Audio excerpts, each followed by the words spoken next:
Bom dia, boa tarde, boa noite. Provavelmente esse é o último vídeo da semana e tanta coisa vai se formando na cabeça da gente e a gente vai querendo repassar para os irmãos alguns entendimentos. Eu gosto de chamar de entendimento. Amém, meus queridos? Hoje é dia 24 de novembro de 2017. Nós estamos aí caminhando já para o final de 2017, amém? E em nome de Jesus, meus irmãos, vamos caminhar firmes e fortes na perseverança que o Senhor tem nos dado. Não vamos abaixar a guarda, não vamos desistir, vamos perseverar até o fim, porque a palavra de Deus nos pede para sermos vigilantes, amém, meus queridos? Que o Senhor seja louvado na vida de cada um de nós, que nós venhamos realmente a exalar o perfume dele nas nossas vidas. Meus queridos, eu vou falar algumas coisas aqui, não sei se no final o Senhor Espírito Santo vai ligar tudo numa ideia, numa mensagem, amém? Mas seja como for, eu tenho para falar algumas coisas e hoje eu acredito que a gente vai cair mais uma vez em algumas coisas profundas da revelação da palavra de Deus. E a que servem essas revelações profundas? Primeiro, meus amados, nós somos, pela fé, futuros moradores do céu. E quanto mais a gente se aproxima da nossa casa, mais o Senhor fala conosco, mais Ele confia informações em nós, para conosco. Amém? Então, quanto mais a gente vai se amadurecendo, vai crescendo, vai tomando consciência da realidade, mais Deus vai depositando nas nossas mãos conhecimento. E para que serve esse conhecimento, meus queridos? Para nos libertar. E conhecereis a verdade, e a verdade vos libertará.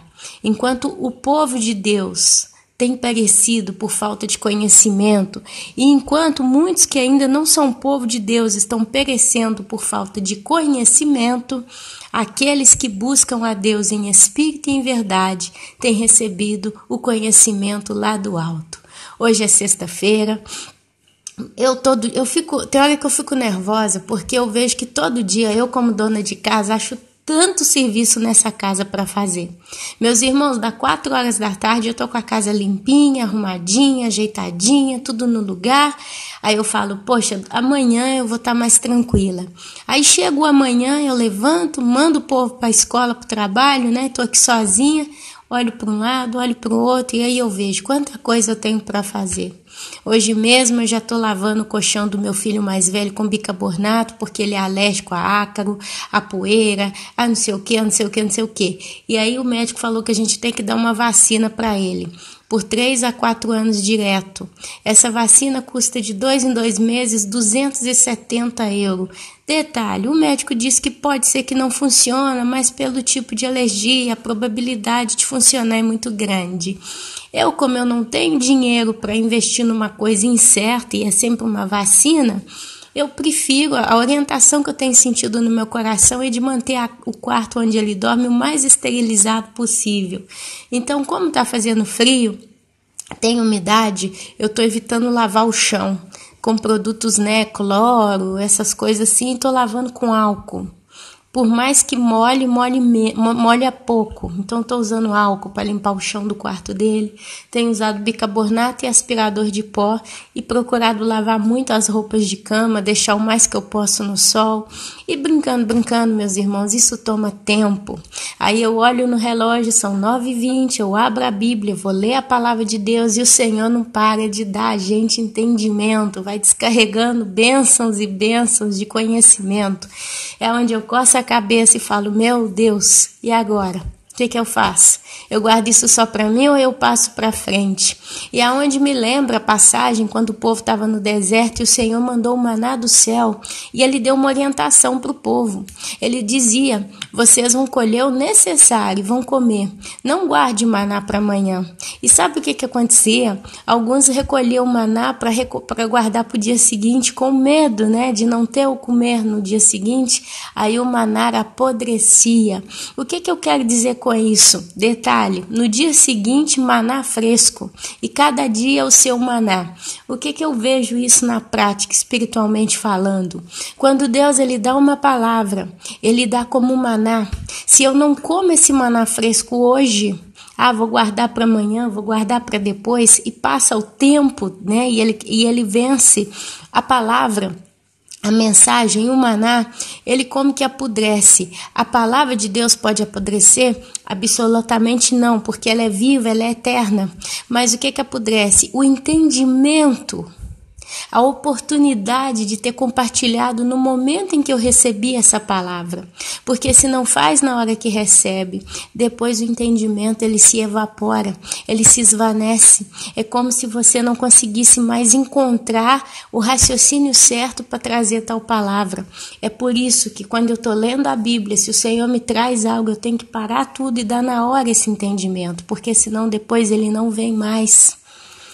Inclusive, no dia de seguinte, né, no amanhã, a palavra de Deus é o pão da vida. Vem o maná fresco. São novos entendimentos, novas conversas que o Senhor quer ter conosco. Então, meus irmãos, não adianta. Eu não posso, não, deixe que depois eu ponho essa mensagem, eu escrevo no papel e depois eu recordo. Se eu não paro tudo, para esse colchão, para esse quarto que eu tenho que esterilizar, paro de ajeitar a casa e vou sentar aqui e colocar para os irmãos a palavra, depois eu não tenho mais como passá-la. Fica só para mim. E detalhe, quando a gente come só para a gente não se sente satisfeito, meus irmãos. A maior satisfação do cristão é compartilhar o pão. É por isso que Jesus multiplicou o pão, né? Ele deu a palavra e multiplicou, alimentou todo mundo. Aquela multiplicação do pão, aquele momento que conta da multiplicação do pão, dos 2 peixinhos e etc. Aquilo espiritualmente retrata exatamente o nosso alimento do Senhor. O Senhor nos dá a palavra, Ele nos dá como pão. Eu reparto o pão com os irmãos e isso alastra em forma de vida. É onde almas são salvas, pessoas conseguem amadurecer o seu crescimento espiritual e coisas lindas acontecem, porque quando alguém é nutrido, esse alguém tem vida e vida em abundância. É por isso que eu tenho que parar o meu serviço, parar todas as coisas, sentar nessa bendita mesa, porque é uma bênção, e estudar a palavra de Deus com os irmãos. Amém, meus queridos? E falando sobre o tempo, uma irmã querida pediu para a gente falar do tempo, e eu falei, o que eu vou falar sobre o tempo? Mas o Senhor me lembrou de falar sobre definição dos tempos kairos e tempos cronos, e falar alguma coisa mais além disso. Depois eu vou trazer uma outra coisa aqui, hoje à noite eu estava dormindo e isso veio na minha cabeça, tá? Eu creio que é Deus trazendo, eu pelo menos creio, estou deitada, estou dormindo, né? De repente me vem esse raciocínio ainda dormindo, eu acordei, eu não conseguia me lembrar bem, mas aí lendo essa palavra sobre o tempo, eu lembrei do que é que eu vi essa noite, eu escrevi num papel e a gente vai terminar com algumas orientações. Eu acredito que tudo no final vai se encaixar, que seria a segunda testemunha. Como que é esse discurso de testemunha, Ana Paula? Quando Deus fala algo conosco, a gente precisa de uma confirmação na palavra, pelo menos 2 vezes. Então, a gente vê aqui que nos nossos estudos, a gente fala tanta coisa, mas quando chega no final, a gente volta com o raciocínio do início da pregação da palavra que foi estudada. Então, isso para mim é a segunda testemunha, é Deus confirmando, sim, sou eu quem estou falando com vocês. Amém, meus irmãos? Então, eu vou simplesmente ler aqui o que eu encontrei sobre definição de tempos. Depois eu vou revelar aqui aquilo que eu acredito pela fé que Deus me revelou, como se estivesse faltando, e tem uma irmã que fez uma pergunta, eu acho que aqui nós vamos ter resposta, e depois algumas orientações. E correr de certo modo, porque eu não tenho condição de, eu não tenho condição de perder tempo. O tempo está correndo, o tempo está passando. Hoje já é sexta-feira, já é dia 24, o tempo está aí, meus irmãos. Acabou o ano de 2017, tanta coisa aconteceu, tanta coisa não aconteceu e nós estamos aqui, perseverando na fé. Esse canal, os últimos dias antes do fim, em nome de Jesus, não vai deixar a peteca cair. Não vai deixar a peteca cair. Esse canal não vai se calar, esse canal não vai parar de colocar o mesmo nível e ritmo de palavras que ele tem colocado desde o início. Esse canal não vai ser abatido por datas, por dias, por estudos, por palavras, por energias, né? Motivação de grupo que a gente viveu, pessoas movidas pela fé, ficaram entusiasmadas, esperando grandes eventos. Esses grandes eventos ainda não aconteceram e o povo amurchou de vez. A gente tem visto muito disso. Inclusive, muitos dos que acreditaram em certas coisas, a gente vê o quanto que calmaram, né? Como se diz, que se aquietaram o coração, e os que foram contra também. É como se tivesse dado um vácuo aí, um balde de água fria, e nós estamos vendo quanto que o povo está parado, está quieto, e a gente está buscando pão, porque a gente está com fome. Amém, meus irmãos? E esse canal, ele não vai deixar a bola cair, a peteca cair. Nós vamos combater até o final, em nome de Jesus, na força que ele nos dá. Então, lendo sobre a definição de tempos, eu quero trazer para os irmãos sobre dois tipos de tempos, o tempo Cronos e o tempo Kairos. Amém, meus irmãos? Olha só, e nós vamos entender isso aqui, tá? Vamos desenrolar esse raciocínio aqui. Porém, vamos prestar atenção porque é alimento sólido. Definição dos tempos, Kairos e Cronos. Essas duas palavras, elas são gregas. O que é crono? Crono, quando a gente vê relógio, né? A gente vê, por exemplo, a palavrinha cronômetro. Cronometraremos o tempo da corrida. Vamos cronometrar o tempo da partida e etc. O que é crono? Cronos é um espaço de tempo, de intervalo, e às vezes é usada para dar ideia de demora. Já Kairos significa uma ocasião especial, um tempo determinado ou uma oportunidade. Então vamos lá, onde é que a gente encontra essas definições na Bíblia? E nós vamos conversar sobre isso. Por exemplo, crono, no texto de Lucas, capítulo 20, versículo 9, nós encontramos o exemplo do tempo crono, que está lá da seguinte forma.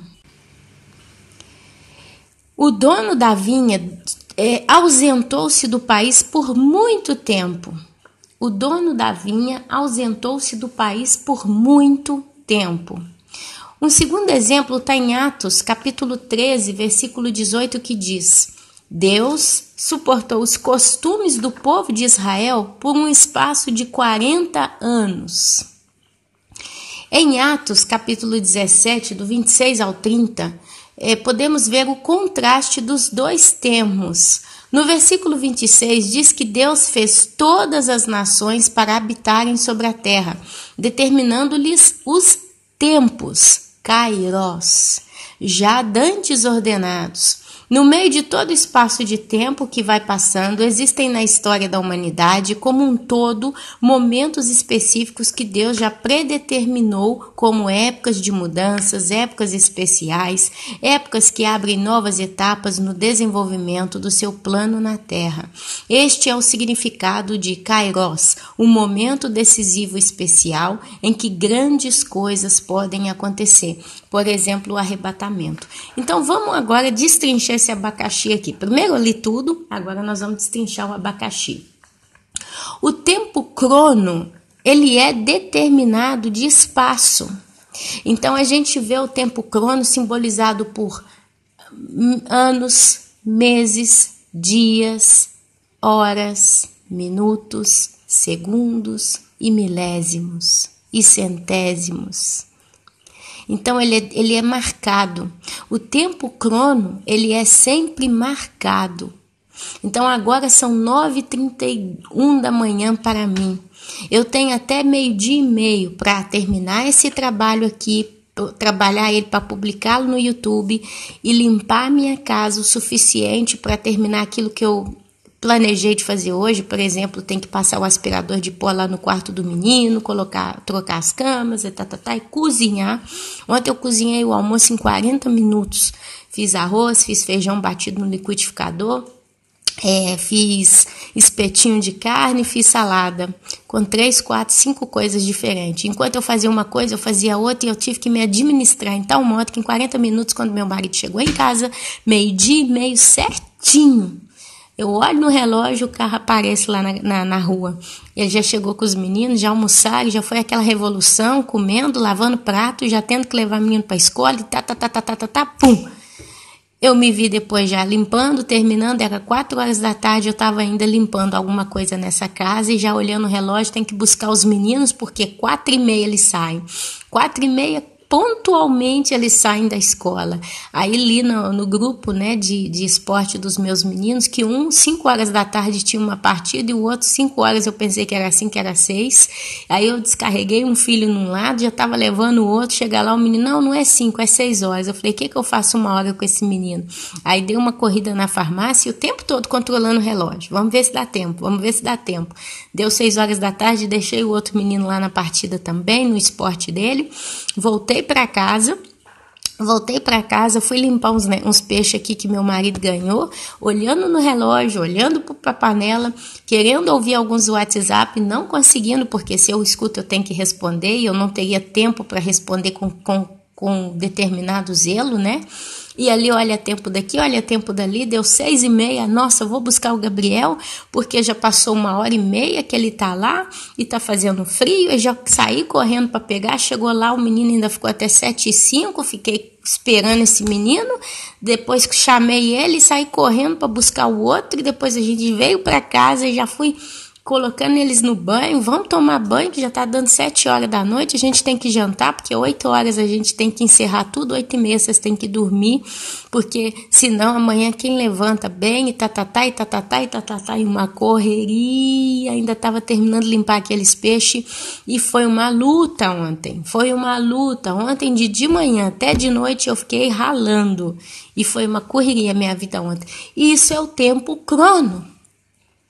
Esse é o tempo cronos. Nós estamos aqui agora 17 minutos falando dentro do espaço de tempo cronos.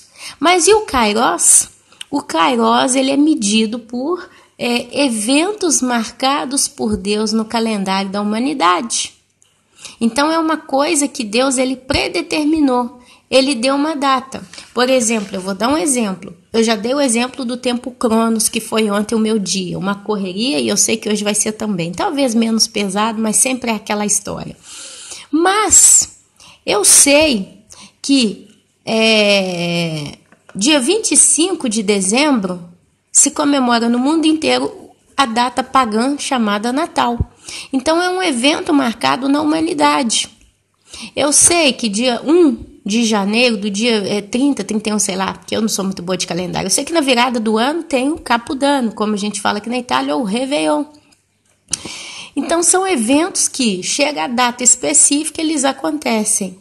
E Deus, ele tem a agenda dele também para com a humanidade.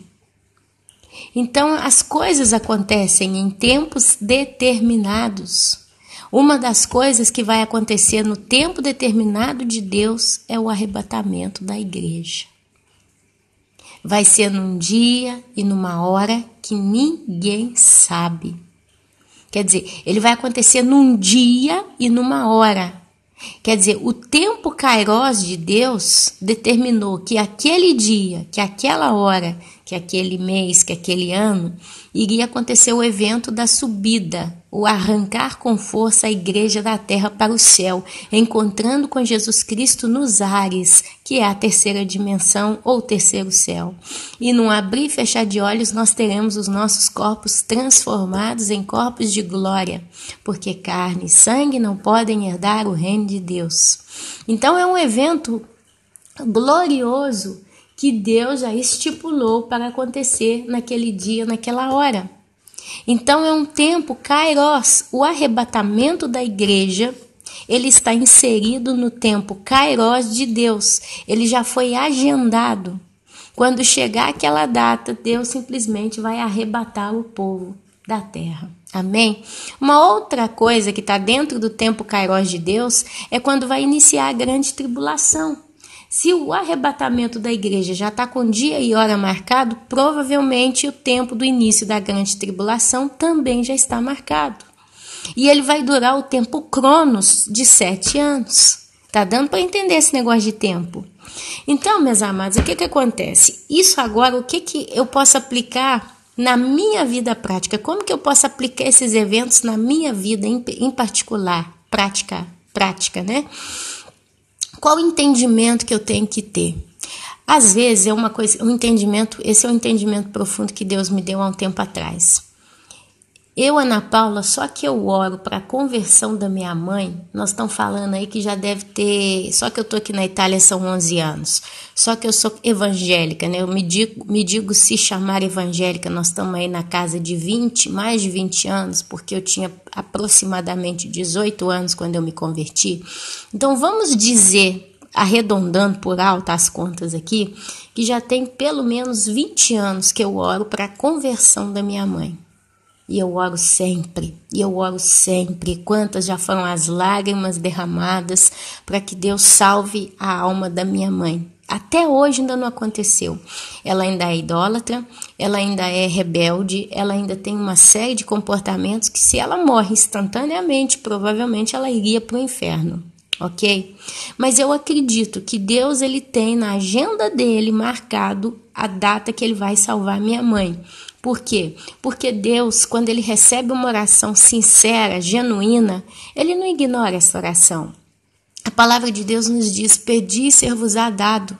Ora, eu não vou pedir para Deus um carro importado. Eu não vou pedir para Deus uma mansão ou uma viagem ao redor do mundo, porque é um pedido do mundo, é um tesouro na terra. Deus, ele não tem interesse em investir tanto na gente nesse mundo, principalmente porque isso vai alimentar o meu ego e a minha carne, e eu vou inclinar meu coração para a terra, para as concupiscências da minha carne, para o meu pecado. Mas a partir do momento que eu invisto as minhas orações nos tesouros do céu, e dentre eles um grande tesouro que eu peço é ver a vida da minha mãe na eternidade diante de Deus salva, ainda que seja como convidada, entre lá sem galardão, com uma mão na frente e outra atrás. O importante é que entre, porque tem situações de almas que a gente fica tão desesperado que a gente simplesmente pede a Deus: salva pela tua misericórdia, não deixa essa pessoa perecer no lago de fogo e enxofre para todo sempre, né? Uma amada irmã, ela me mandou o último capítulo daquela novela O Rico e o Lázaro, e aí foi coisa de 14 minutos de vídeo, mas que angústia, que agonia foi mostrada ali a alma do rico, né? Eu acho que a maior agonia dele é quando o céu se abriu diante dos olhos dele. O céu não, mas o portal, né? Do seio de Abraão, onde estava Abraão, Lázaro ali em berço esplêndido, paz total, uma alegria, um paraíso. E ele naquela angústia, naquela agonia, ele vendo eles ali, parecia tão perto, mas estava tão longe, tão intangível, tão impossível, e ele realmente não teve nenhuma chance. Aquele negócio se fechou de uma vez só e ele caiu no fogo e foi ali por toda a eternidade. Meus amados, eu clamo a Deus para não deixar minha mãe cair numa situação dessa. Então, o que acontece? Eu, Ana Paula, eu acredito que Deus tem uma data marcada para salvar a minha mãe. Então, são mais de 20 anos de oração. E é persistente, eu estou igual a viúva lá na porta do juiz. Todo tempo eu estou sempre orando. E um belo dia, conversando sobre esse negócio de oração, o entendimento que o Senhor me deu foi o seguinte: para mim, Ana Paula, são 20 anos que eu estou orando. Então, há 20 anos atrás, eu fiz uma oração específica, com lágrimas, pedindo a Deus para que minha mãe seja salva. Mas olha só o que acontece, meus irmãos. Aos olhos da Ana Paula, aos meus olhos, ao meu entendimento, aquela oração se foi. O que eu quero dizer com isso? Se eu pego uma pessoa qualquer e peço uma coisa para ela hoje, daqui a um tempo ela vai esquecer. Às vezes eu vou pedir uma coisa que ela nem pode me dar, nem pode fazer por mim, e aquele pedido, se eu não continuar pedindo, a pessoa não vai se recordar. ela não vai se lembrar. Então isso é uma coisa do tempo Cronos. O meu pedido ali para um ser humano, ele está sempre dentro do tempo Cronos. Mas presta atenção, a minha oração de 20 anos atrás, ela está no tempo Kairos de Deus. Quer dizer, a oração que eu fiz ontem e a oração que eu fiz há 20 anos atrás, elas têm o mesmo brilho, a mesma intensidade, a mesma realidade diante dos olhos de Deus. Ela é colhida por Deus e ela vira uma espécie de luz que está ali diante dos olhos dele todo o tempo, constantemente. Então, Deus me levou a entender a seguinte coisa: toda oração que é feita, e se ela é feita com sinceridade, ela sobe até o céu, essa oração, ela fica ali diante dos olhos de Deus constantemente. Anne, como que você pode provar isso para nós? Eu posso provar isso para vocês quando a Bíblia diz lá em Apocalipse, não lembro o capítulo, se você procurar, e se você é alguém que lê Bíblia, você já vai lembrar que existe essa passagem, se não, fica como dever de casa, quando a palavra de Deus diz que é pego um cálice cheio da oração dos santos.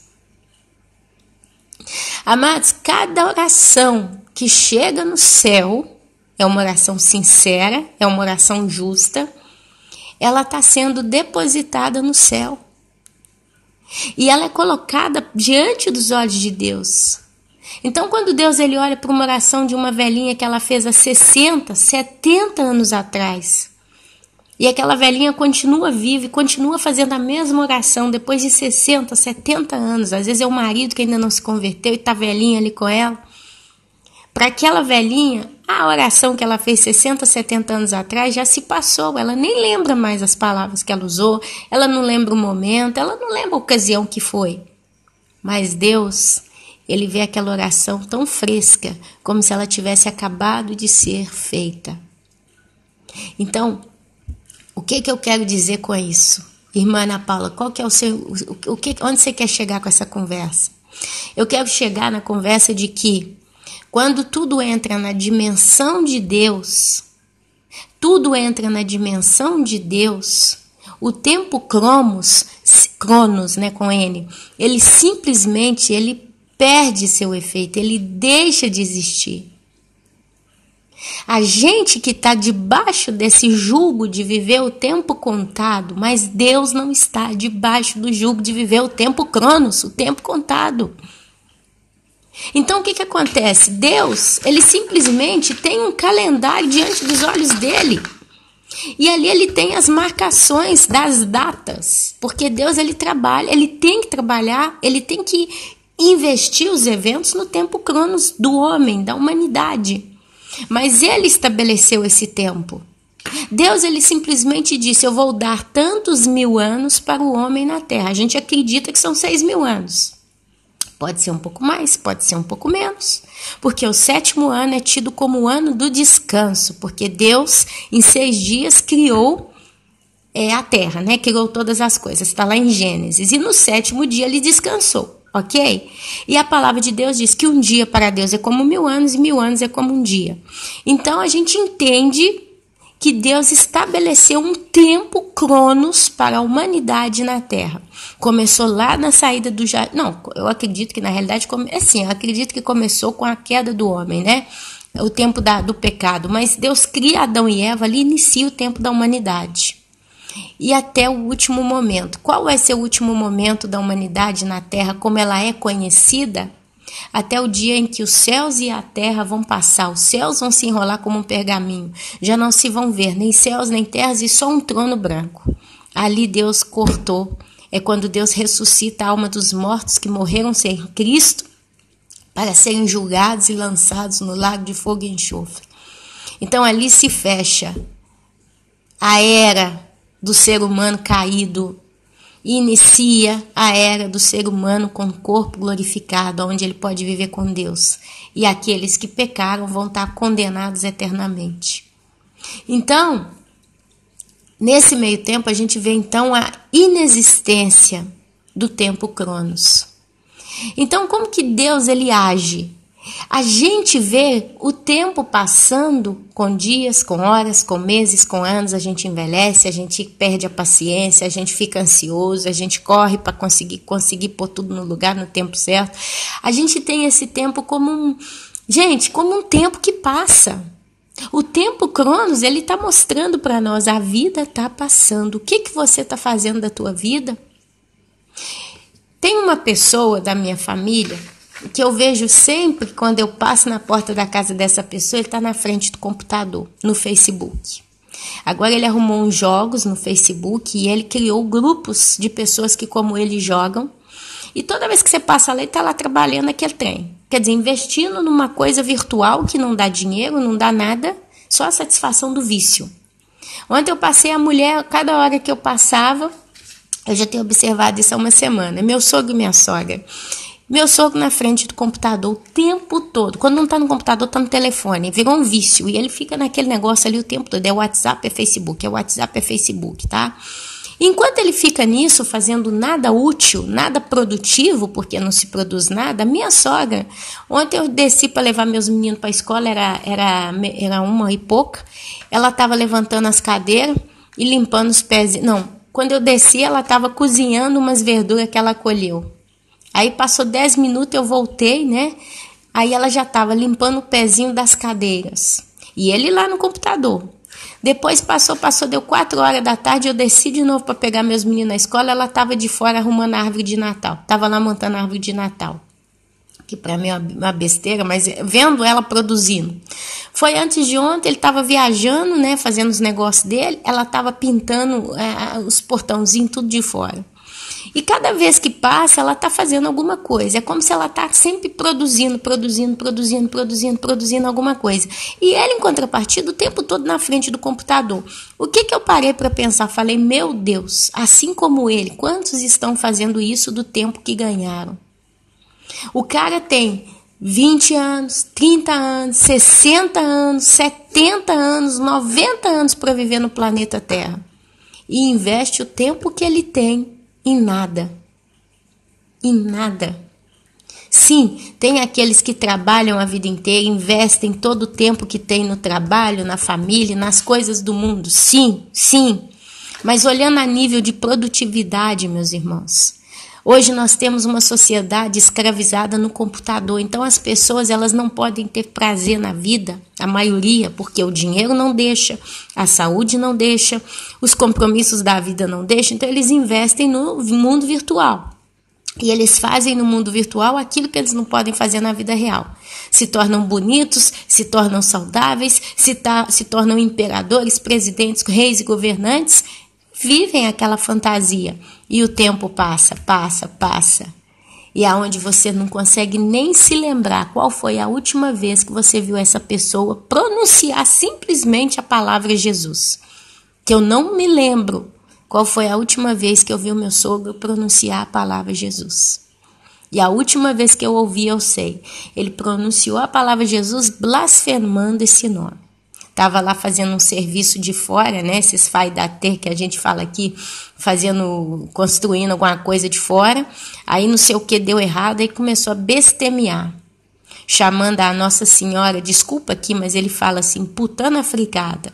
Isso é um palavrão na língua italiana que significa prostituta, a segunda palavra é fudi, etc. Prostituta, fudi, tá. Não vou falar porque é muito pesado. Chamando a Madonna. Para ele é a Madonna, mãe de Jesus.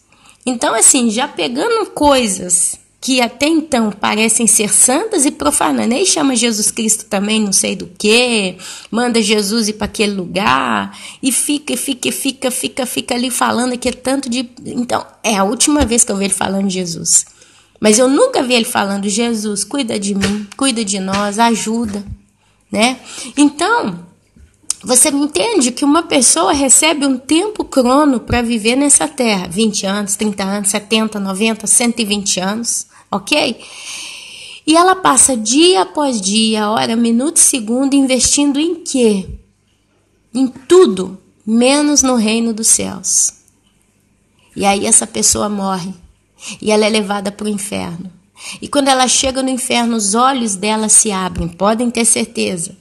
Quando a pessoa chega no inferno, os olhos do espírito dessa pessoa se abrem e elas entendem que elas estão no lugar porque elas merecem estar no inferno, porque elas não se arrependeram. Ali elas entendem que existe Deus e que existe o diabo, que existe o céu e que existe o inferno, e que elas não fizeram nada a vida inteira para investir no céu, entre outras coisas.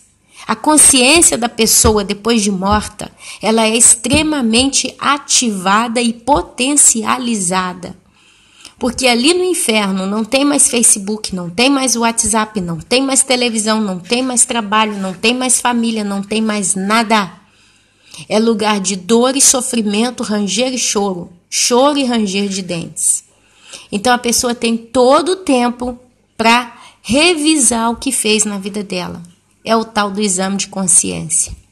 E é onde ela entende que ela teve o tempo que teve e nunca fez nada para pensar se existe um A de lá, o que eu posso fazer para investir nele?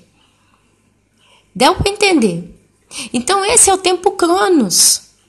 E sim, meus irmãos, parece que ele está passando rápido. Eu agora peguei esse vício. Todo dia de noite, quando eu deito para dormir, vem aquele pensamento, mais um dia se passou. Vem do nada na minha cabeça. Passou tão rápido, eu já fiz tanta coisa hoje e acabou mais um dia. Amanhã é sexta, amanhã é sábado, amanhã é domingo. Já vem a segunda-feira, começa tudo de novo. É como se o relógio, meus irmãos, estivesse correndo lado a lado comigo. Eu tenho vivido os meus dias de olho no relógio. Eu estou aqui falando essa palavra, tem um relógio branco de frente para mim, para eu controlar mais ou menos o tempo. Mas é o tempo Cronos, e a pergunta que Deus tem feito para nós hoje é: o que você tem feito com o tempo que Deus te deu? Porque Deus escolheu no tempo Kairos o seu nascimento e a sua morte. E dentro do tempo Kairos de Deus, datas foram marcadas para Ele lidar e tratar com você. Tem gente que dentro do tempo Kairos Ele chama, e muitos obedecem, outros não.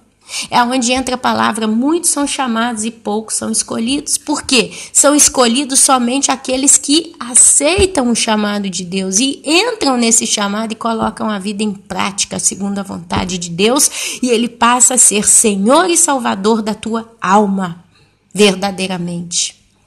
Mas muitos não estão aceitando o chamado e estão se rebelando contra Deus. E quando Ele olha para o coração dessa pessoa, Ele vê que essa pessoa está 100% decidida, que ela não quer saber de Deus.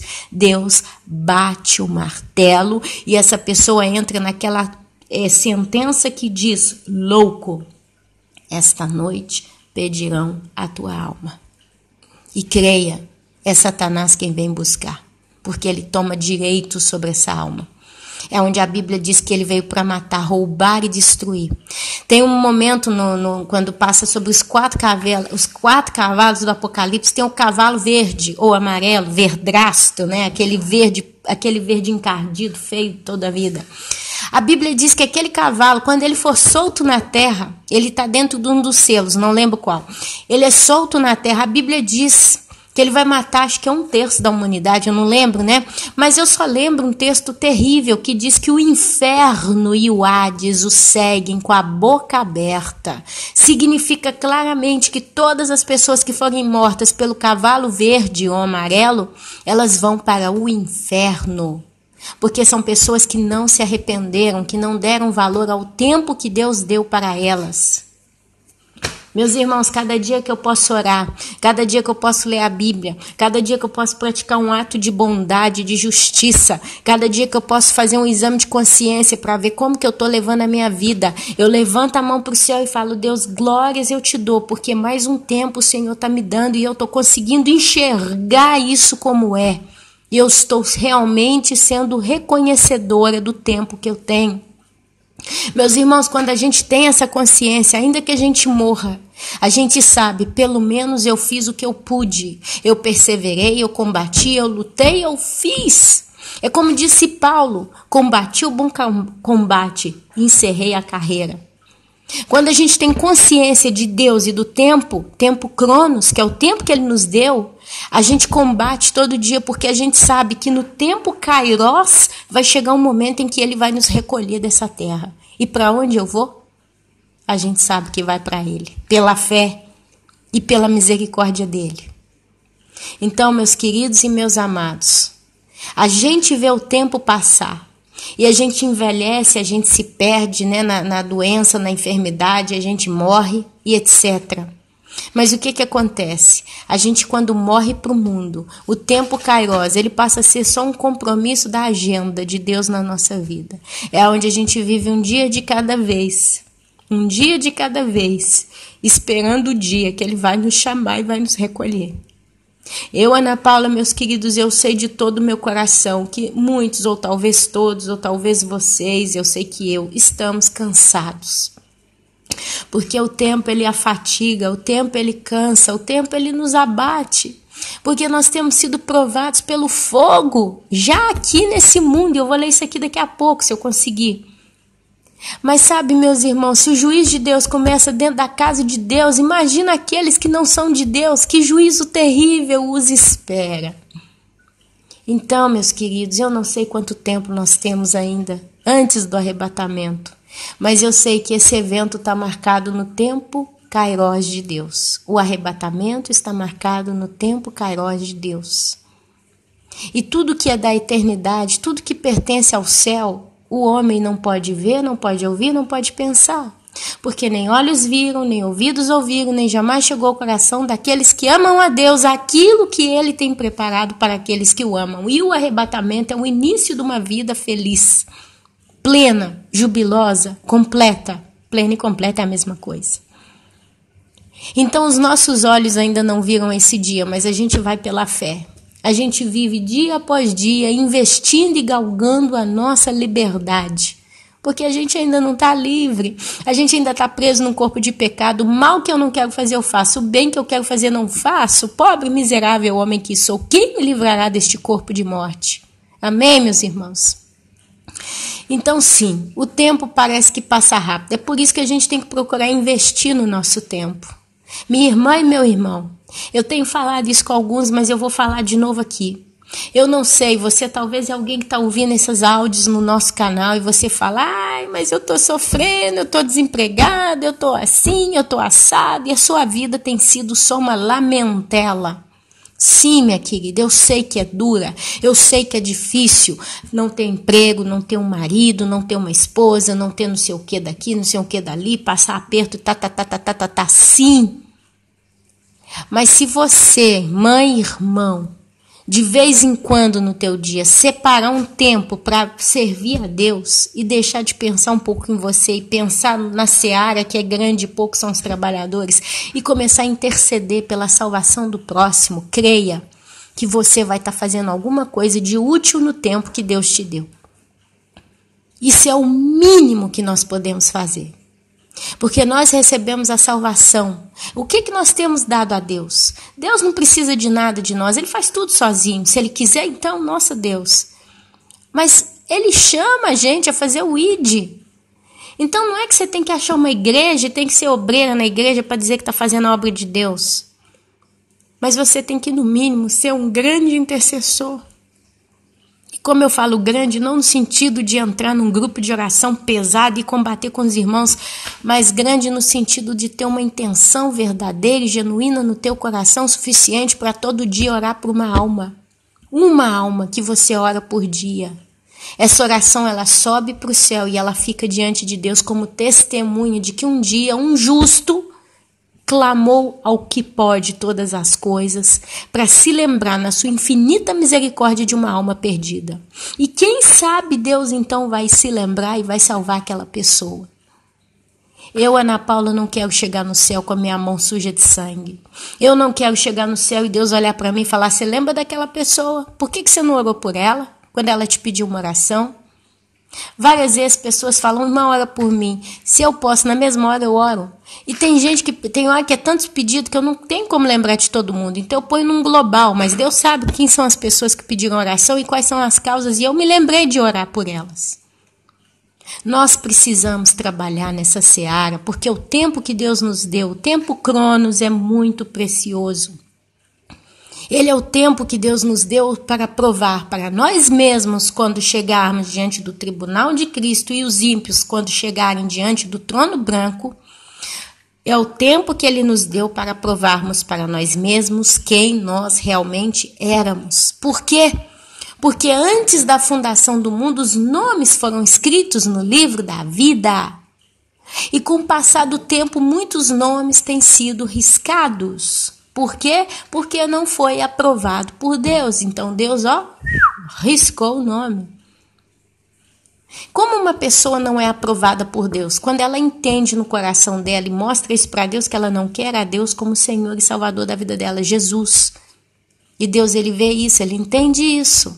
E ele sabe que não adianta investir, não adianta fazer nada. Essa pessoa vai estar sempre assim. E eternamente seria assim. Então o que ele faz? Ele risca. E se ele risca o nome da vida, do livro da vida, essa pessoa está entregue nas mãos de Satanás.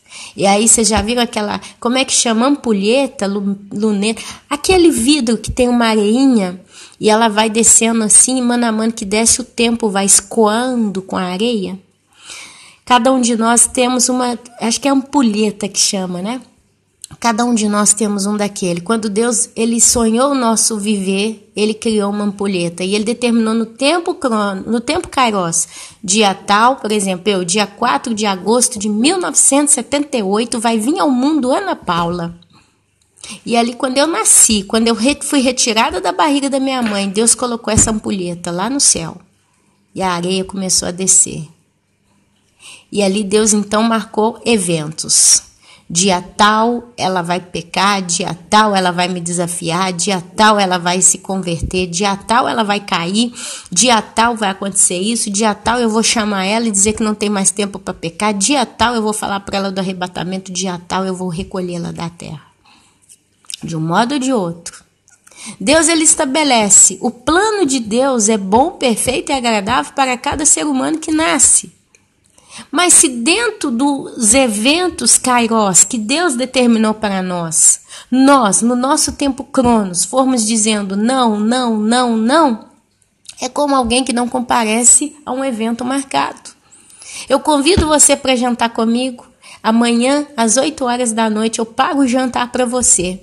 Eu me apronto, eu me visto, eu vou até o restaurante, eu sento na mesa e eu estou olhando para o relógio, tempo Cronos, e estou esperando você vir jantar comigo. Cabe a você decidir, eu vou comparecer ao jantar ou não. O meu plano é perfeito, é bom, eu quero estar na tua companhia e jantar contigo. Mas você decide que não vem. E eu janto sozinha, eu me levanto e vou embora. Deus, ele convidou todos os seres humanos para jantarem com ele. E ele marcou uma data. Cabe a cada um de nós aceitar o convite. E eu provo isso com a palavra de Deus que diz, Jesus fala, eis que estou à porta e bato. Aquele que ouvir a minha voz e abrir a porta, eu, Jesus, entrarei e cearei com ele e ele comigo. Nós fomos convidados para um banquete que começa aqui na terra, porque a gente começa comendo o maná de cada dia, que é aquilo que eu falei no início do estudo. Todo dia Deus dá uma palavra, todo dia Deus dá um conselho, todo dia Deus dá uma instrução, um ensinamento, uma direção. O que você está fazendo do teu tempo? Literalmente falando. Eu, Ana Paula, das 9 horas da noite, depois que eu consigo colocar meus filhos para dormir, eu sento no sofá com meu esposo, a gente liga a televisão, vai ver algum filme, eu pego o meu tablet, eu abro a minha fazendinha feliz, que eu gosto de jogar, já tem 3 anos que eu jogo esse troço.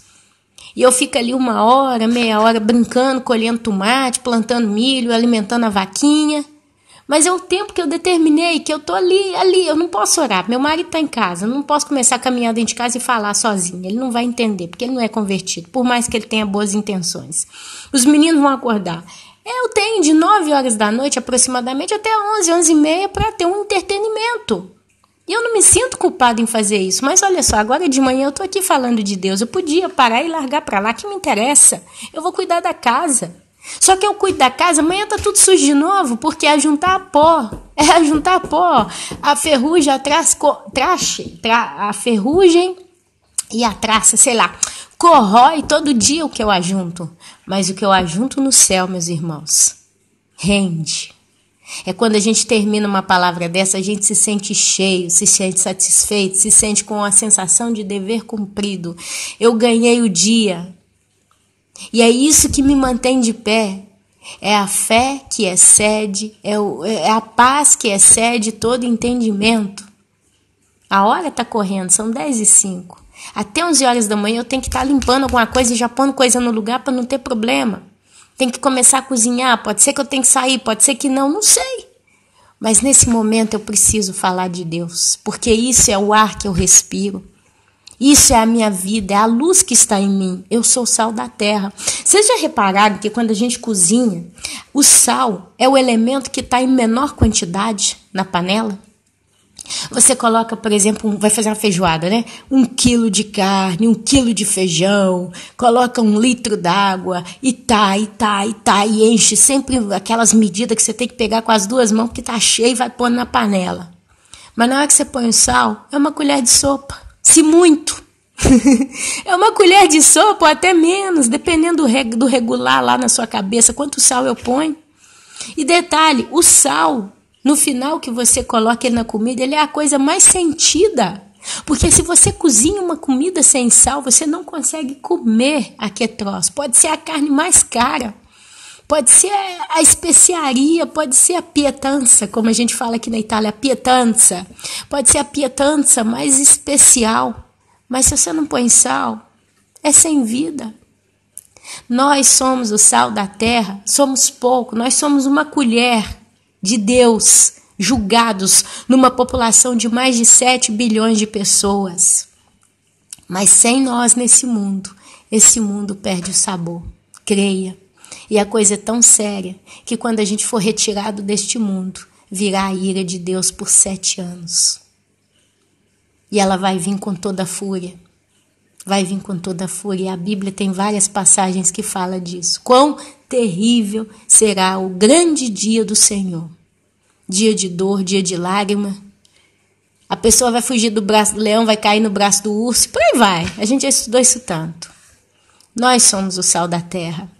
O tempo que nós temos hoje, eu acredito de coração, ele é curto.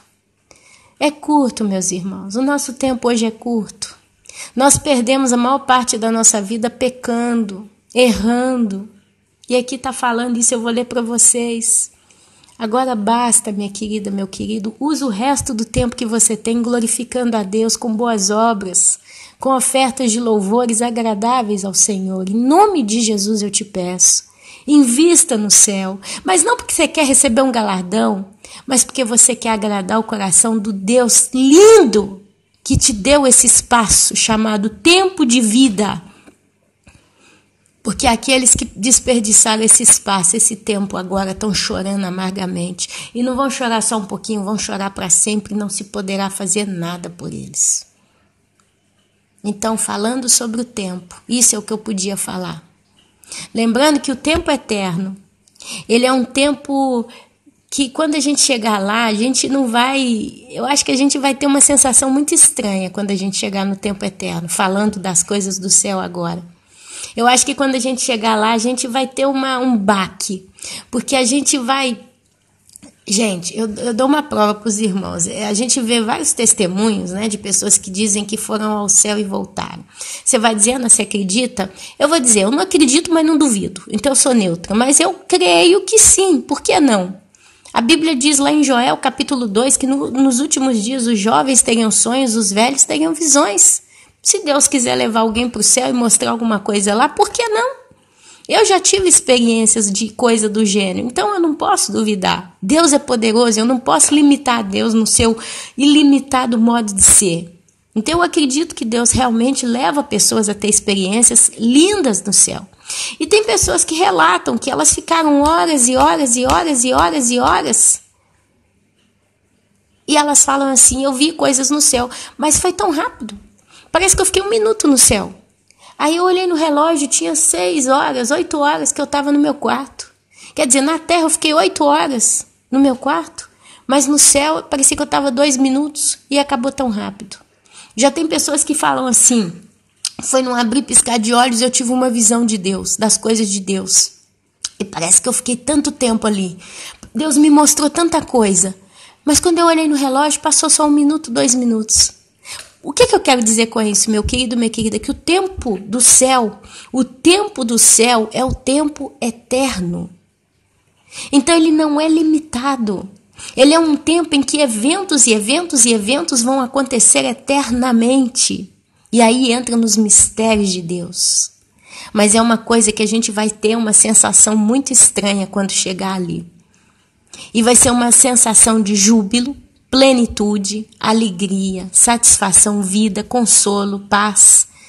Tudo junto num pacote, eternamente. E vai ser tão bom, vai ser tão lindo, que a gente não vai ter tempo para pensar, vai acabar, porque isso vai ser eliminado. Porque lá vai ser só alegria, paz, bonança, abundância. Então, o que você está fazendo hoje, do pouco tempo que você tem? Quando os apóstolos entenderam essas coisas, você vê o apóstolo Paulo falando sobre isso, quando ele cita todo o sofrimento que ele viveu, fui julgado no óleo quente, naufraguei 2 vezes, fui lançado na prisão, fui batido, não sei, 39 vezes, e começa, tá. Depois ele fala, mas tudo que eu passei não é comparado ao que está reservado, a glória que está reservada para mim. E eu tenho honra, eu me sinto privilegiado de ter sofrido por Cristo. E os apóstolos falam isso. Os apóstolos chegam no momento que eles começam a fazer festa, porque eles dizem, nós estamos sofrendo por Cristo, que honra! Pedro diz, me crucifica de cabeça para baixo, porque eu não sou digno de ser crucificado como meu Senhor. Algo do gênero. Quando eles entenderam essas coisas, meus irmãos, eles viram que o tempo cronos que Deus deixou aqui para nós não é nada comparado à eternidade. Presta atenção. Lá em Gênesis, Deus fala que o Espírito de Deus não vai litigar, não vai brigar, não vai contender para sempre com o homem.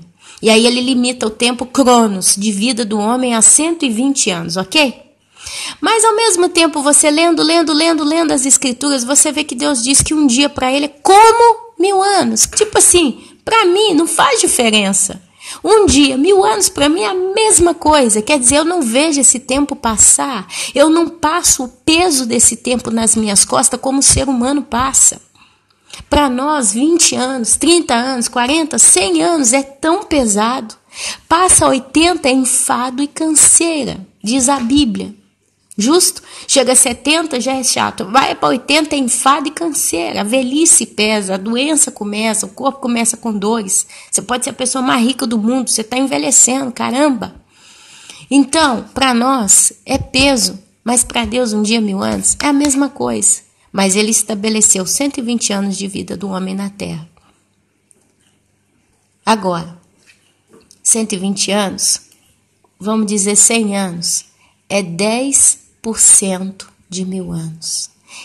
100 anos é a 10ª parte de 1000 anos. E 100 anos para nós parece tanto. E olha que todo mundo aqui, eu sei que se eu perguntar um por um, todo mundo aqui vai dizer, não, eu não vou viver 100 anos, eu tenho certeza, porque eu não vou aguentar chegar lá, por tantos motivos. Mas é só a 10ª parte de 1000.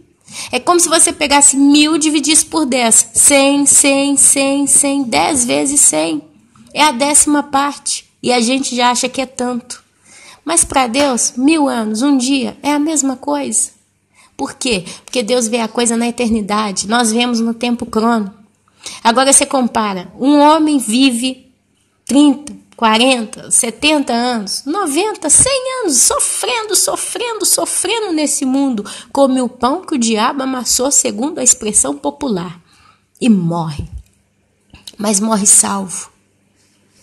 Ele vai começar a viver de novo 100 anos na eternidade. Depois mais 100. Quando ele assusta, passaram-se 1000 anos, ele está na eternidade. Aí ele chega ali e vai falar, nossa, parece que passou só um dia na presença de Deus. Aí começa outro giro de 1000 anos, e outro agora, e outro agora, e outro agora. Passaram-se 10.000 anos. Vai parecer que passaram 10 dias na presença de Deus.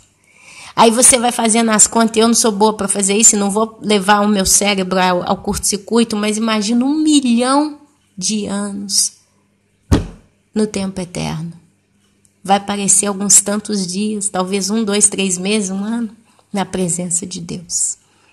Então, meus amados, eu sei que está dor aqui na terra, eu sei que está difícil, está pesado, mas eu quero dizer para vocês uma coisa, vai valer a pena. E eu tenho que começar a correr aqui, que eu tenho que responder, eu tenho que falar uma coisa. Uma irmã virou para mim na pregação que eu coloquei ontem, chamada Os Espíritos em Prisão, e eu falei sobre os nefilins. E a irmã pergunta o seguinte: Ana, como que eu posso reconhecer um nefilim, um ser híbrido, né? A gente chama de híbrido, que é uma palavra mais geral, porque não é só nefilim, é híbrido, tá bom? Como que eu posso reconhecer um desse na minha vida? Tem como? Amada, não tem como. Se o Espírito Santo de Deus não revela para nós quem é a pessoa que está diante de nós, nós não vamos reconhecer nunca. Deixa eu falar para vocês.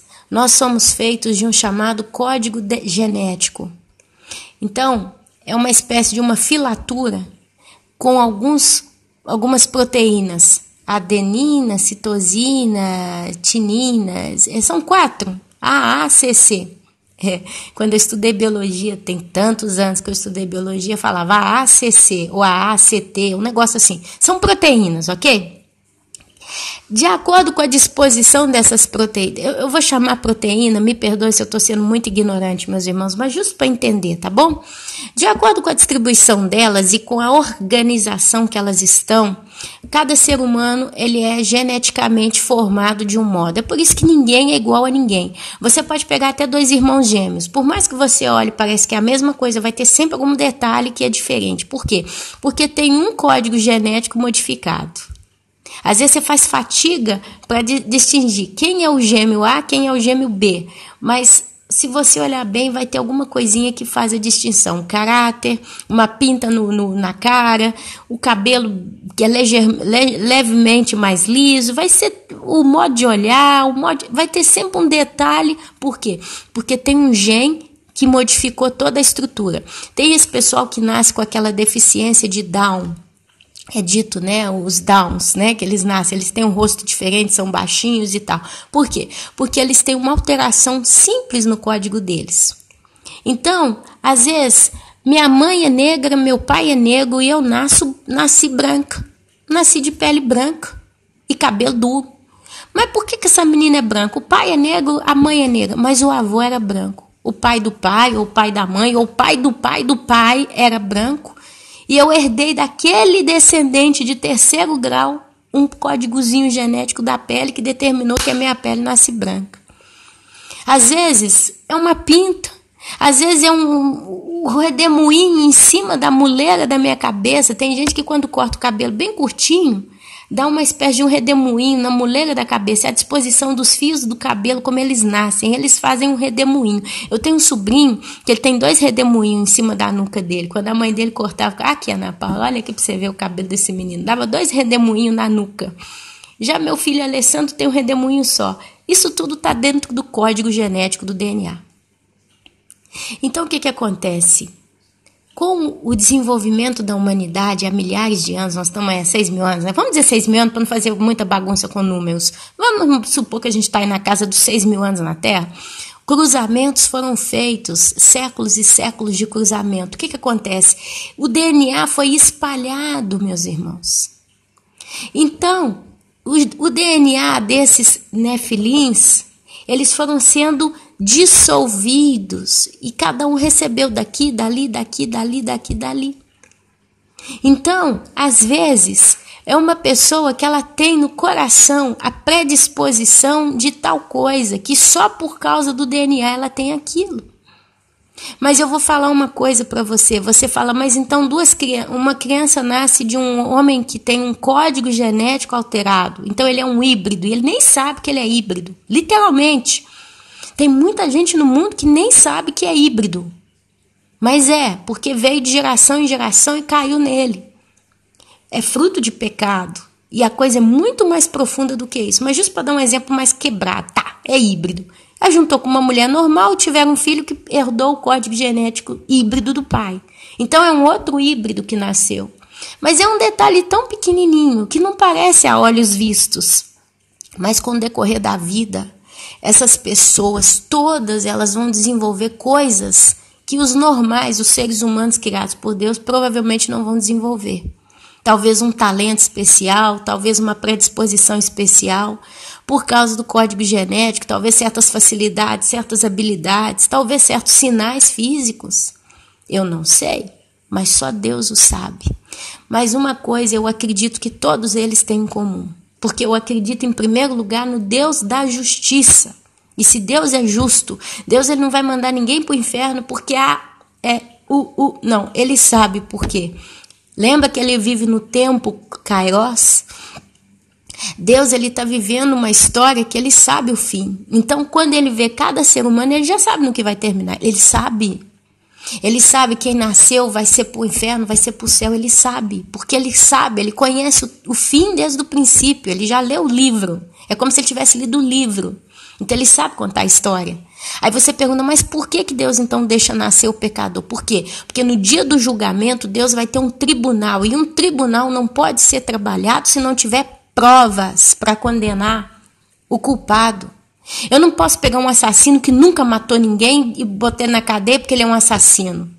Teve até um filme que eles fizeram, que eles prendiam um criminoso antes do criminoso cometer tal crime, porque tinha 3 meninas dentro de uma bacia com água, que elas tinham um poder mental, e aí descia uma fichinha vermelha que mostrava, essa pessoa é culpada, porque ela é criminosa, essa pessoa é inocente.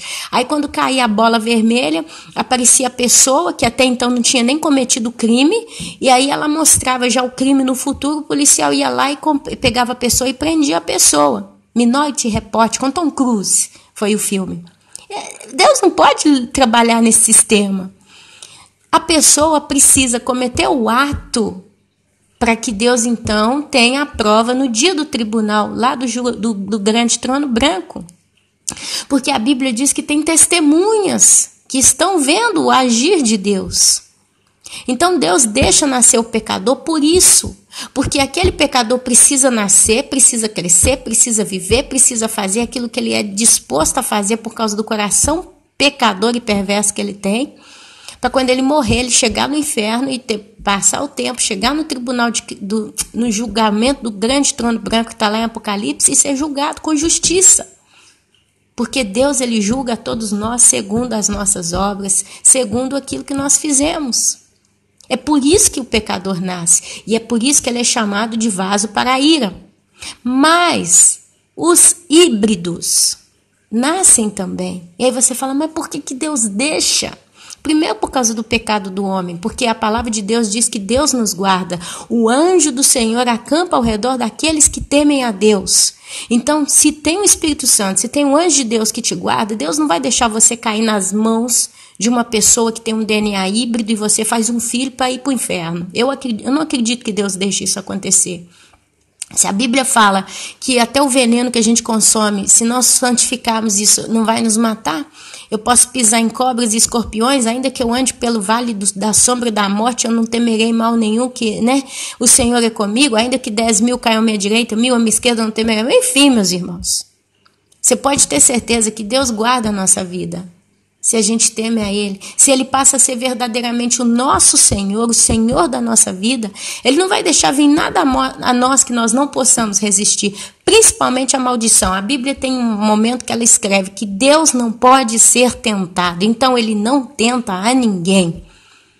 Então não existe nada que Ele faça para tentar o ser humano, para empurrar ele para o buraco, creia. A vontade dele é boa, perfeita e agradável. Ele não se alegra na morte do ímpio. Então existem várias promessas, várias palavras, várias coisas escritas na Bíblia que provam para a gente que Deus não leva ninguém para o inferno. A gente vai sozinho, quem quiser ir vai sozinho, por causa da predisposição do caráter. Então Deus, já conhecendo a história da humanidade, o que Deus faz? A Bíblia diz que Deus escreveu o nome no livro da vida antes da fundação da terra. Aí nós entramos, olha aqui a segunda testemunha, nós entramos de novo no tempo Kairos de Deus. O tempo Kairos de Deus, Deus no tempo Kairos, ele disse, eu vou fazer um planeta, o planeta Terra. Eu vou fazer um jardim do Éden, e vai ter Adão e vai ter Eva, e eles vão ter filhos, e todos esses filhos que nascerem deles eu vou escrever no livro da vida. Então é como se eu fosse fazer uma festa, eu já sei quem são as pessoas que eu vou convidar por motivos pessoais, e eu vou escrever o nome deles como convidados num livro. E eu vou esperar essas pessoas virem na minha festa. Algumas não vão vir, eu vou entender que elas não vão querer vir, eu vou riscando o nome delas. Mas não porque o nome não estava escrito. É por isso que a Bíblia diz que ele risca. Se risca é porque foi escrito. E eu acredito que o nome de todo ser humano, 100% humano, segundo a imagem e semelhança de Deus, foi escrito no livro da vida.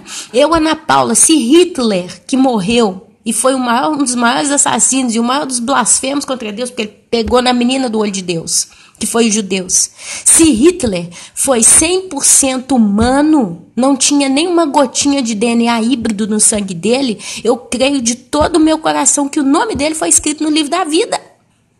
E Deus deu chance para ele até o último momento dele se arrepender antes de bater o martelo. Mas chegou um dia que Deus, se ele foi humano, Deus riscou o nome dele e ele foi para o inferno.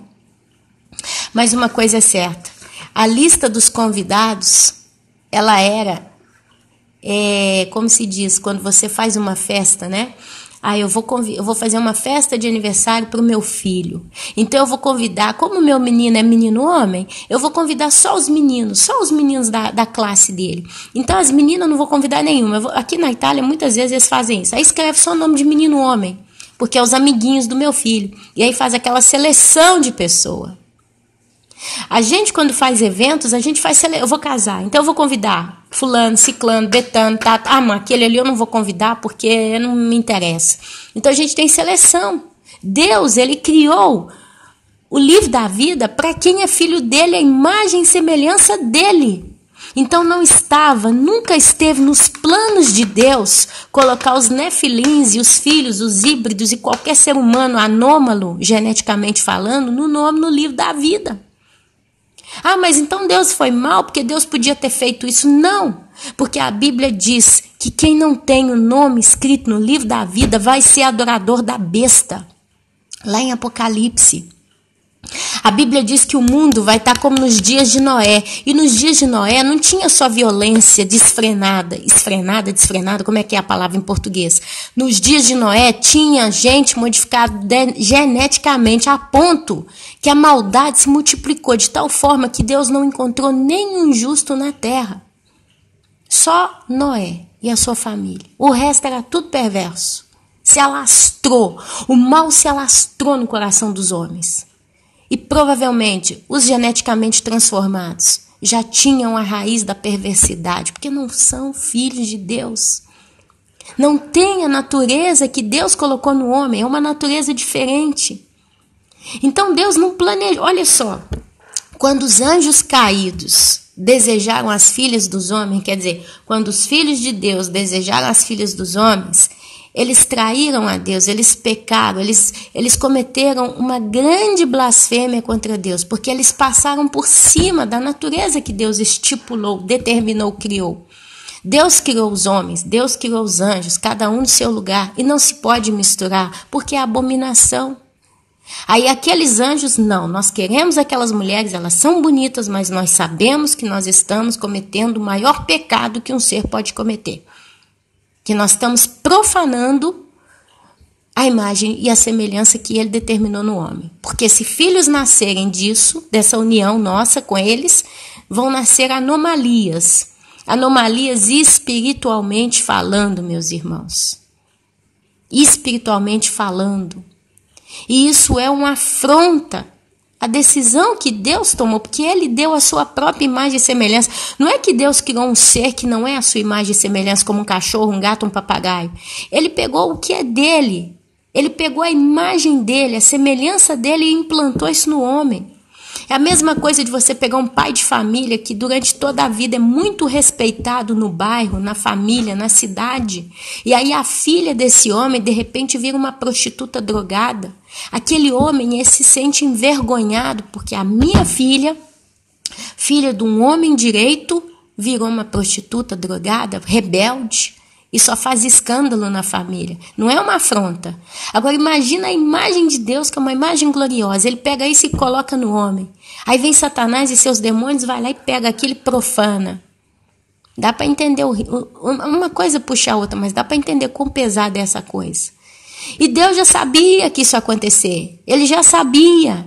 E aquelas mulheres, elas não foram estrupadas e violentadas, provavelmente, mas eu imagino que elas foram seduzidas, elas aceitaram, elas quiseram, elas desejaram estar com aqueles anjos caídos, que eu imagino que deviam ser lindos. Eu imagino de coração, devia ser muito bonito os anjos que decidiram se juntar com essas mulheres. E eles tinham talentos, eles devem ter ensinado artes para os homens, artes da perfumaria, da arma, da química, da astrologia, astronomia, tudo. Então foi uma coisa de sedução. Eu imagino que foi um desejando o outro. Eu imagino. E nasceram-se filhos desse pecado, meus irmãos. Deus, ele já sabia. Ele podia escrever o nome desses seres que iriam nascer no livro da vida. Ele iria estar batendo de frente com a própria vontade dele, com a própria decisão, com a própria natureza. Eu vou dar o meu filho para morrer para aqueles que eu dei a ele. E eu só vou dar para Jesus aqueles que são 100% a minha imagem e semelhança. E se arrependerem e não se rebelarem contra mim. Porque eu falei ontem. Ok, os híbridos, eles têm uma raiz de perversidade. O pai deles é o diabo, querendo ou não, é os anjos caídos, chame como você quiser. E você pode ter certeza que eles vão chegar no momento que eles vão se rebelar. Isso está tão provado que lá em Apocalipse diz que aqueles que não tinham o nome escrito no livro da vida adoraram e seguiram a besta. E eu acredito que tem Nefilim, eu chamo de Nefilim, seres híbridos nesse meio, e tem os seres humanos que tiveram seus nomes riscados do livro da vida, porque o coração deles nunca amaria a Deus. Poderia ter uma eternidade inteira no inferno e Deus um dia, vou tirar, tadinho, já sofreu demais, vou levar para o céu. Aquela mulher está lá no inferno, já tem 10 milhões de anos, já não aguenta mais sofrimento, eu vou tirar ela de lá, vou levar para o céu, vou dar uma segunda chance. Aí lá dá a vida, dá o corpo glorificado e tal. Ia passar 1 ano, ia passar 10 mil anos, ia passar 1 bilhão de anos, ela ia servir a Deus, mas um dia ela iria se rebelar e como Lúcifer ela ia ter um pensamento, eu quero ser como Deus. E a realidade é que Deus não quer um segundo Lúcifer no céu. É claro que tudo isso que eu estou falando aqui entra nos mistérios de Deus e a gente só vai entender isso tudo ao pé da letra quando a gente poder perguntar para ele pessoalmente. Eu acredito que poderemos, porque a Bíblia diz que nós mesmos vamos julgar com Deus. No dia do julgamento nós vamos estar lá. A Bíblia diz que nós vamos julgar os próprios anjos. Se eu, Ana Paula, um dia vou receber a capacidade de julgar um anjo caído, é porque eu entendi toda a história, meus irmãos. Porque ninguém julga por julgar, não no céu. No céu não tem injustiça. Diante do trono branco de Deus não vai ter ninguém julgando ninguém na injustiça. Ele vai nos dar um entendimento completo da coisa. Mas a base é essa. A fundação da terra, antes de Deus formar o mundo, ele fez isso para os homens. Porque os anjos que caíram, o lugar deles não era na terra, não, era no céu. Eles já tinham uma vida lá. Deus já tinha um propósito para eles, mas eles se rebelaram. E eles ultrapassaram os limites. E eles modificaram os estatutos de Deus para com eles e para com os homens. E graças a eles, muito pecado, muito sangue, muita desgraça, muita culpa, muita aberração veio na humanidade. Só ajudou a piorar a coisa, que já estava totalmente caída por terra. Dá para vocês entenderem, então, um pouquinho do porquê de cada uma dessas coisas? E agora, meus irmãos, eu vou tentar aqui no máximo em 10, 20 minutos ler com vocês algumas coisinhas para fechar esse assunto, porque eu, diante de tudo isso que a Ana Paula explicou, como que eu tenho que pensar, como que eu tenho que agir, como que eu tenho que ter perspectiva do meu presente e do meu futuro. 1 Pedro, capítulo 4. Nós vamos ler somente os versículos que eu grifei. Então, eu grifei do 1 até o 6, depois grifei o 7, só um pedaço dele, depois eu fui lá no 12, grifei ele até o 13, depois grifei do 17 até o 19. Eu vou ler somente isso, porque realmente o tempo está corrido, mas eu digo para você, abra a tua Bíblia e leia o capítulo 4 de 1 Pedro, tá bom? Porque aí você vai englobar toda essa informação de modo confirmado, é a terceira testemunha. Ora, tendo Cristo sofrido na carne, armai-vos também vós do mesmo pensamento. Pois aquele que sofreu na carne deixou o pecado, para que no tempo que vos resta na carne, já não vivais de acordo com as paixões dos homens, mas segundo a vontade de Deus. É o que eu disse, a gente já pecou demais, Deus chama a gente e o nosso tempo da ampulheta lá está correndo. Esse pouco tempo que nos resta é o que o apóstolo Pedro está falando. Já não vivais de acordo com as paixões dos homens, mas segundo a vontade de Deus. Olha aí a terceira testemunha confirmando a palavra do dia. Porque basta o tempo decorrido para terdes executado a vontade dos gentios. Quer dizer, no tempo que a gente estava caído no mundo, a gente fez tudo que os gentios queriam. A gente pecou, a gente prostituiu, né? Tendo andado em dissoluções, concupiscências, borracheiras, orgias, bebedices e em detestáveis idolatrias. Por isso, difamando-vos, estranham que não concorrais com eles ao mesmo excesso de devassidão. Quer dizer, Ana Paula, mas um dia... Eu nunca bebi todas, aliás, eu bebi todas também. Alguém que me conhecia, né? Imagina que eu não fui isso não, mas é um exemplo. Imagina que a minha vida foi de boteco em boteco, bebendo todas. E um grupo de amigos sempre comigo, e eu ali, né? A bagunceira da turma, a bebedeira e tá. De repente eu me converto e eu corto isso na minha vida, eu mudo completamente. Aqueles que me acompanharam na vida da devassidão vão estranhar. Vão dizer, mas como, Ana Paula? Você sempre bebeu, você sempre fumou, você sempre fez tudo isso, agora você virou santa? É o que o apóstolo está falando. Por isso, difamando-vos, é difamação. Você virou santa, a santinha do paoco? Estranham que não concorrais com eles ao mesmo excesso de devassidão. Quer dizer, eu parei com isso. Você continua, eu não. Aos quais hão de prestar contas àquele que é competente para julgar vivos e mortos. É o trono branco se eles forem para o inferno. É o tribunal de Cristo no dia das obras. Pois para este fim foi o evangelho pregado também a mortos, para que mesmo julgados na carne segundo os homens, vivam no espírito segundo Deus. Aqui nós estamos literalmente sendo chamados de mortos. Aí você fala, mas se a salvação me traz a vida eterna e eu tenho o espírito da vida, como é que eu sou morta? Morta na carne? Porque quando você converte, você morre para o mundo. E aqui a Bíblia fala, pois para este fim foi o evangelho pregado também a mortos, que nós continuamos recebendo a pregação do evangelho, se você ainda não percebeu. Para que mesmo julgados na carne, segundo os homens, vivam no espírito segundo Deus. É onde vem as perseguições, né? Ora, aqui eu grifei aqui do versículo 7 do capítulo 4, que o apóstolo Pedro diz, ora, o fim de todas as coisas está próximo. É mais uma vez a palavra de Deus nos alertando que o tempo da ampulheta está acabando. Está acabando para cada um, mas está acabando também para a humanidade. Aí vamos lá para o versículo 12. Amados, não estranheis o fogo ardente que surge no meio de vós, destinando a provarmos como se alguma coisa extraordinária vos estivesse acontecendo. Pelo contrário, alegrai-vos na medida em que sois coparticipantes dos sofrimentos de Cristo, para que também na revelação de sua glória vos alegreis exultando. Aqui ele está falando dos sofrimentos. Neste mundo tereis aflições, mas eu venci o mundo. E aqui o apóstolo chama de fogo. Ele fala isso de fogos estranhos, ardendo que surge no nosso meio. E aí eu vou lá para o versículo 17, porque aqui ele explica sobre isso, mas eu continuo. Porque a ocasião de começar o juízo pela casa de Deus é chegada. Ora, se primeiro vem por nós, qual será o fim daqueles que não obedecem ao evangelho de Deus? E se é com dificuldade que o justo é salvo, onde vai comparecer o ímpio, sim, o pecador?